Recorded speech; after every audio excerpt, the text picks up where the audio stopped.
C'est ce qui me pousse à vous dire, Dieu n'habite pas au ciel. Je vous donne la matière. Vous savez quoi? Des fois quand je vois les débats, les occultistes se moquent de nous. Les mystiques se moquent des chrétiens. Ils disent, oh, ils font des débats autour d'une histoire de voir un esprit. Mais nous le voyons tous les jours. Si je dis aujourd'hui, j'ai disparu ici, j'ai apparu à Montréal, quelqu'un dira, on va couper, on va poster. Oh, il commence à dire, il a apparu, il a disparu. Mais on ne croit pas que la Bible, il y a eu ça. Écoute-moi, Jésus revient bientôt. Nous avons un monde à gagner. On ne peut pas gagner un monde en réfléchissant comme réfléchissaient les églises de Luther King. L'église doit atteindre la maturité. Si aujourd'hui vous débattez encore sur quelques petits bouts de prédication que je prêche, Jésus disait, Jean chapitre 3, Jésus n'a pas vu Élie, il n'a pas vu Moïse. Voilà pourquoi.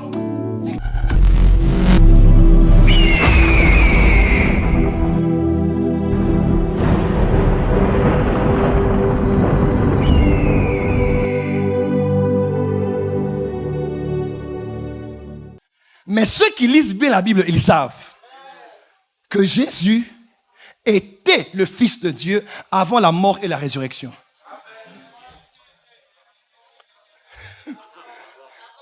Oui, il a donné au monde son Fils unique, au monde. Quand le monde reçoit son Fils, ceux qui sont morts et ressuscités avec lui ne connaissent plus le Fils unique, mais connaissent le premier-né d'entre les morts. Parce qu'il n'y a plus un fils, il y a plusieurs fils. Ainsi, la création attend avec un ardent désir la manifestation. Est-ce qu'ils sont là ce soir? La manifestation des fils de Dieu.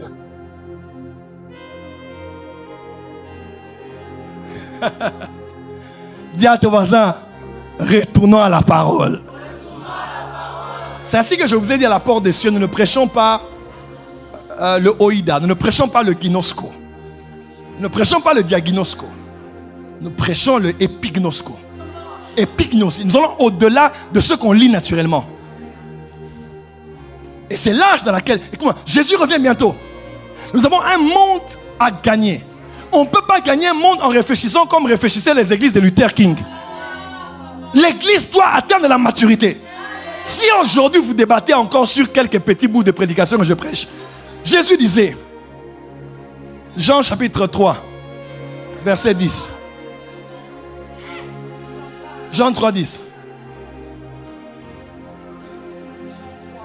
Jean 3 à partir du verset 10. Yes. Jésus lui répondit, toi qui es un maître réputé en Israël, tu ne sais pas ces choses. Oui, je te le déclare, c'est la vérité. Nous parlons de ce que nous savons et nous témoignons de ce que nous avons vu. Mais vous ne voulez pas accepter notre témoignage. Vous ne me croyez pas quand je vous parle des choses terrestres. Comment donc me croirez-vous si je vous parle des choses célestes? Attendez. Les choses terrestres, c'est la nouvelle naissance. Basiquement, je vous explique la nouvelle naissance là. Vous ne croyez pas. Maintenant, quand je vous dirai que j'ai vu Samuel, vous allez dire quoi?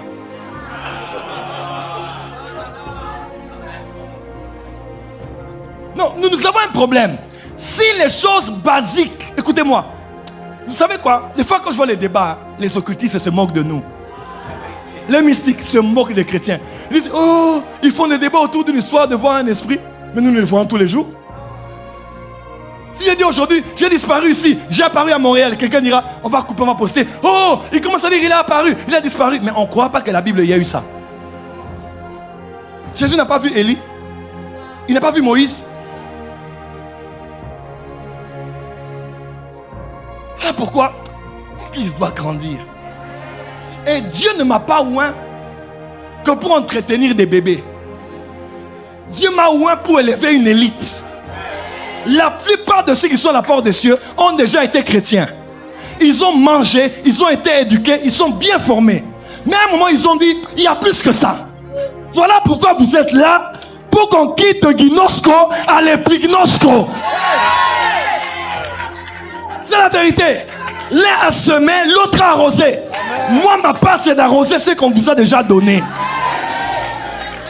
Il y a plus que tout ce qu'on nous a prêché.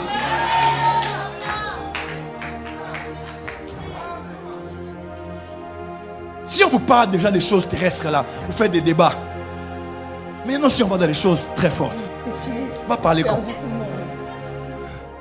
Voilà pourquoi un jour Jésus a parlé, les gens ont quitté. Mais vous ne partez pas. Oh Jésus, c'est un manque de sagesse de parler comme ça. Non, des fois pour éprouver ceux qui sont dignes de la prochaine étape, il faut parler comme ça. Pour que Pierre te dise, c'est toi qui as les paroles de la vie. Verset suivant. Aïe, aïe, aïe. Hein? 13. 13. Personne n'est jamais monté au ciel. Personne n'est jamais. Élie était allé où? Enoch était allé où? Tu vois ça, c'est pas les ginosko. Là maintenant on va dans les épignosko. Personne n'est jamais monté au ciel. Au ciel. Excepté le Fils de l'homme qui est descendu du ciel. Et de même que Moïse a élevé. Non. Qui est descendu? Du ciel. Le Fils de l'homme. Qui est descendu du ciel. Qui est descendu du ciel.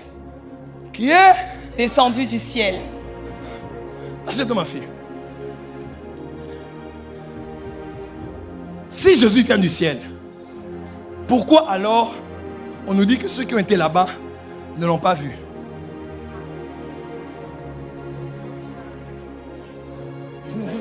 Bon, est-ce qu'on peut monter maintenant? Alors, prophète, tu nous dis que au ciel, alors, il n'y a pas Dieu, il y a une représentation. Alors, pourquoi Jésus nous dit notre Père qui est dans les... Pourquoi on doit prier Dieu en ayant la conscience que Dieu est dans les cieux? Parce que Dieu a un trône au ciel. Non. Est-ce qu'on peut épignosko? La Bible n'a pas dit seulement Dieu a son trône au ciel. Mais la Bible déclare le ciel est ton trône. Ah, ça commence à s'ouvrir. Donc, ce n'est pas un lieu au ciel où il y a un trône seulement, mais tout le ciel est ton trône et la terre. Quelqu'un peut dire épignosko. C'est tout le ciel.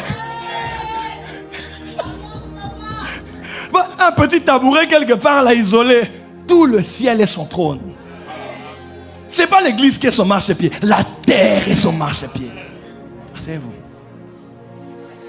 C'est ce qui me pousse à vous dire, Dieu n'habite pas au ciel.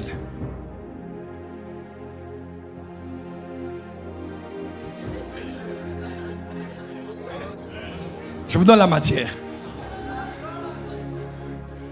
Épi, dis avec moi épi. Épi. Dans Ginosko, je sais que Dieu est au ciel. La Bible déclare notre Dieu est au ciel et il fait ce qu'il veut, n'est-ce pas? Mais les révélations diffèrent des niveaux. Quand on monte plus loin, on réalise qu'au fait, Dieu, sa résidence n'est pas au ciel. Parce que Dieu n'habite pas dans sa création.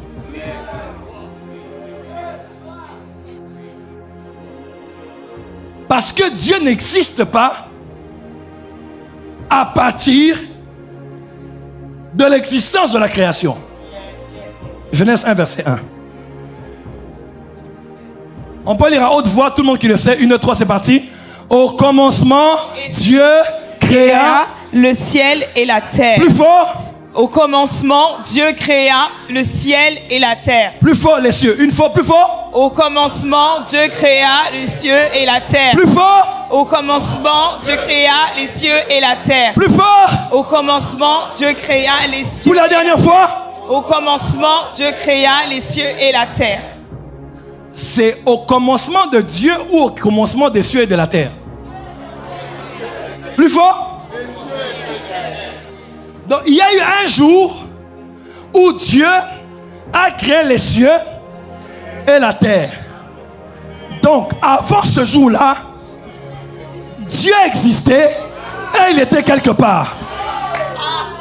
Prophète, où est Dieu? Là où il était avant de créer les cieux, c'est là où il est jusqu'à aujourd'hui. Il habite une lumière inaccessible où nul homme n'a vu et nul homme ne peut y aller. Au commencement, pas de Dieu, mais de la création des cieux. Donc Dieu est là où il est jusqu'à présent. Il a créé les cieux et la terre. Il a pris l'émanation de sa personne. Lui-même, il s'est révélé sur un trône.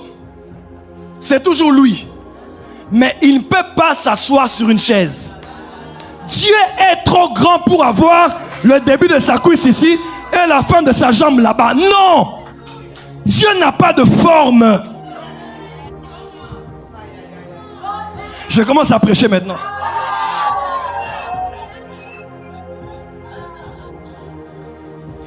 Oh mais prophète, Dieu a une main.